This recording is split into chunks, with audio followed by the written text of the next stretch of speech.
Hey, good morning. Let's go over today's trade plan. So in the overnight session, we saw that the market continued to balance within the recent range. If we look at the last several days, we can see that the market has been stuck in a very defined range and is setting up for a break one way or the other. And we are going to be on the lookout for that directional move.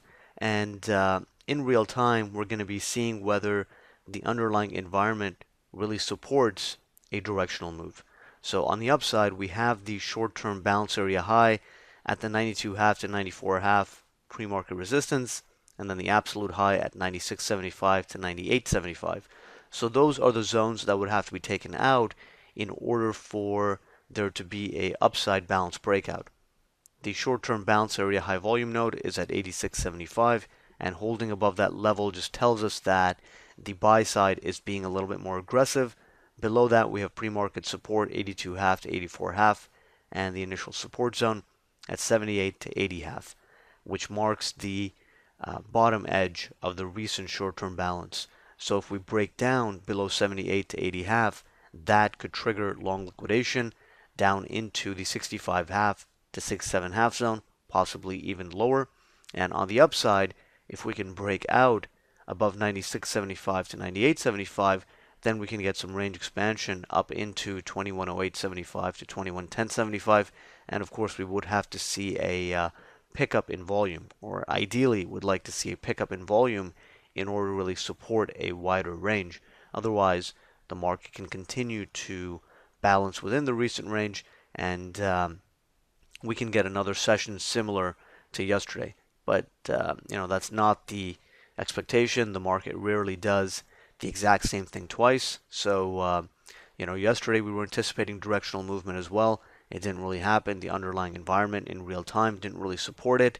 But we are going to continue to look out and be aware that there could be a directional move outside of the recent range. We have been stuck within this range for several days. So we know that a directional move is going to be taking place soon. It's just a matter of time.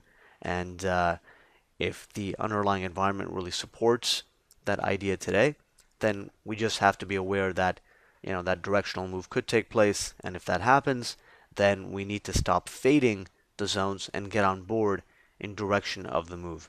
So keep an eye on the advanced decline to see whether there is excessive strength or weakness in the underlying market. Keep an eye on the NYC tick to be very aware of the sustained momentum, or if we have sustained momentum in one direction, then that's the direction that the market can really continue and extend the range.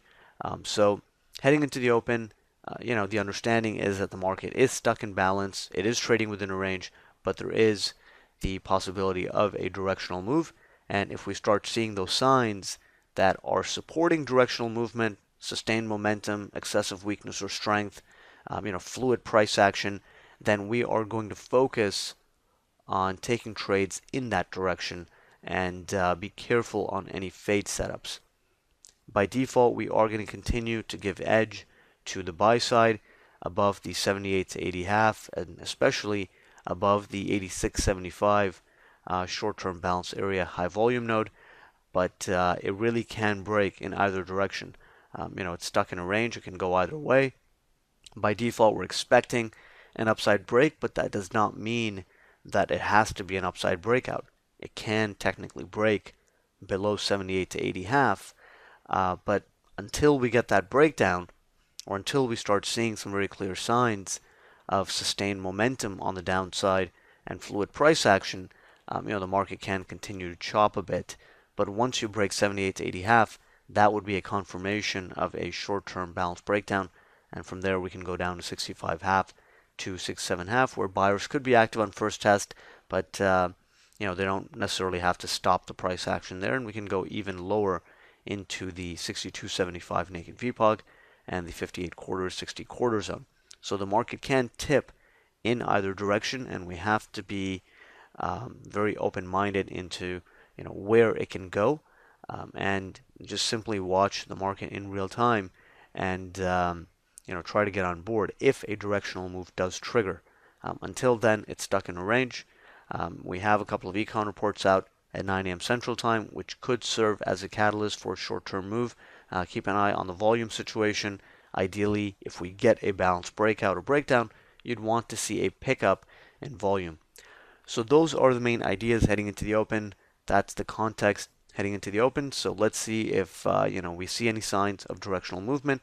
If not, then we'll continue to treat this as a sideways range and a very balanced market. So those are our main thoughts. Let's see how it plays out, and we'll take it from there.